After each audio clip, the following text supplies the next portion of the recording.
Okay, so I am recording this before I go to the Beyonce concert here in Houston, so I'm gonna do it a little bit faster than usual. I've been in a little bit of a slump making videos because of work. It's been a lot of deadlines, but here we are. So happy Hispanic, Latino, Latina, Latinx month. I'm in my Mi Gente Latino moment, and I'm here to share with you guys the books that I'm reading by Latinx authors, and I honestly forgot that September is Latino Hispanic Heritage Month, so here we are. So the book I'm still currently reading is Gods of Jade and Shadow by Silvia Moreno Garcia. This is the same author that I did the last video on, Mexican Gothic, and I think I mentioned I was reading it then. I'm still reading it now. It's been a slow reading month for me, but we'll get there, we'll get there. So this story is set post-revolution Mexico and told through the historical fantasy lens. So our protagonist, Cassie Betsun, is a young woman with dreams of a life away from the hellscape she's living after her father died, and she and her mother have to get back to their native Mayan town of Ucumil in the Yucatan Peninsula. So her extended family treats her poorly, and she has to serve her wealthy grandfather and the house. So she is tormented by her spoiled family, especially her bitter cousin, Martin Leiva. So by accident, she awakens the Mayan death god Onkamen and embarks a journey to aid the god regain his missing body parts to retake his leadership of Xibalba, the Mayan underworld, and gain her freedom from her horrid family. So that's the official synopsis. So I'm currently reading this, and it's really interesting. It's just because of work. It's just I've been in a reading slump. I'm always tired all the time. But from what I like or what I've read so far, um,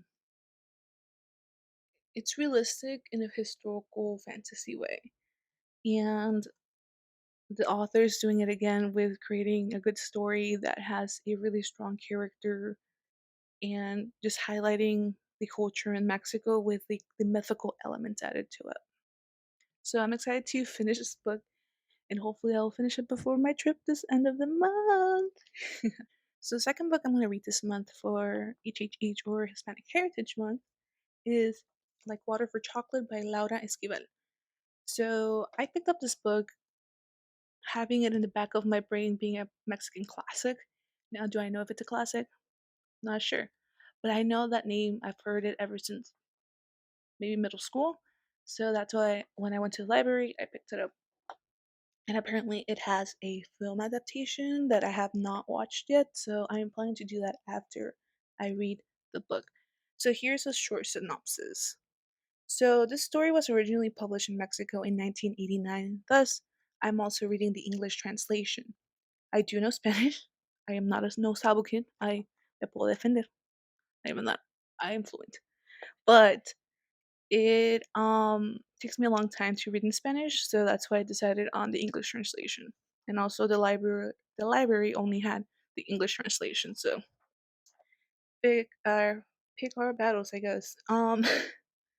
But shout out to all the Spanish and English online dictionaries and translators I use that I've used throughout the years in my professional life. They're real lifesavers. But for chocolate, it's a novel that follows Tita, a young woman who longs to be with the love of her life, Pedro, but can never be with him due to the archaic misogynistic family tradition of the youngest daughter not being able to marry due to having to take care of her family, and in this example, her mother until she dies.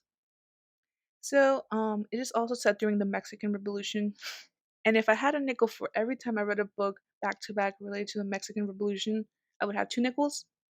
It is not a lot, but it's weird that it happened twice. So it is told through the lens of magical realism, so I'm excited to see how it actually goes. So I'm also walking blindly into this, and like I mentioned, I know, at least in my brain, I think it's a Mexican classic, and what I saw online from articles, it seems like it is but we'll see. And then I want to see how mad and angry and frustrated and distraught I get after reading this because I know it deals with misogyny featuring the Mexican flavor of it. It's very specific. So I know I will feel emotions. So I will maybe let you guys know what I think. Maybe I'll make a video about it. Who knows? I am flying by the seat of my pants right now. So here are the last 2 books I picked up from the library for Hispanic Heritage Month, and That's good. So the next one is Does My Body Offend You by Cuevas Mayra and Marie Marquardt. Sorry if sorry if I'm mispronouncing your name. So this one is they're co-authoring this book, and when I first saw it when I was browsing the library, it caught my attention due to it being like Mexican pink. It is bright pink, and I was kind of drawn to it, and I was like, "Ooh, it looks cute." Then, bam, Latina co-author.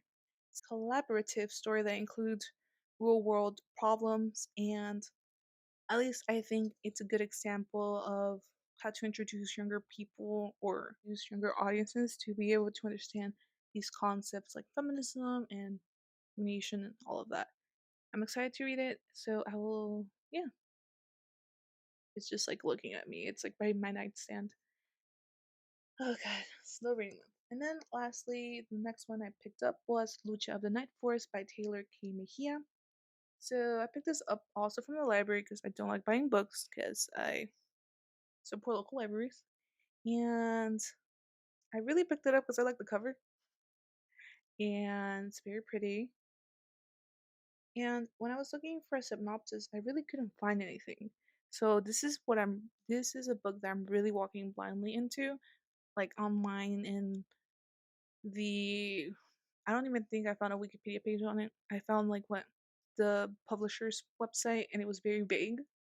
So no idea. So I guess that'll be a mystery. Okay, so here all are the books. Okay. Here are the books that I checked out. I am or over here. Like this. So here's Gods of Shade and Shadow. This is really bad. Then here is Like Water for Chocolate.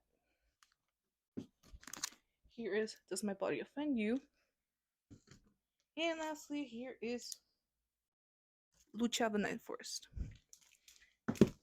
So I'm excited to read these and supporting my local libraries, but as well as my Latina authors or Latinx authors.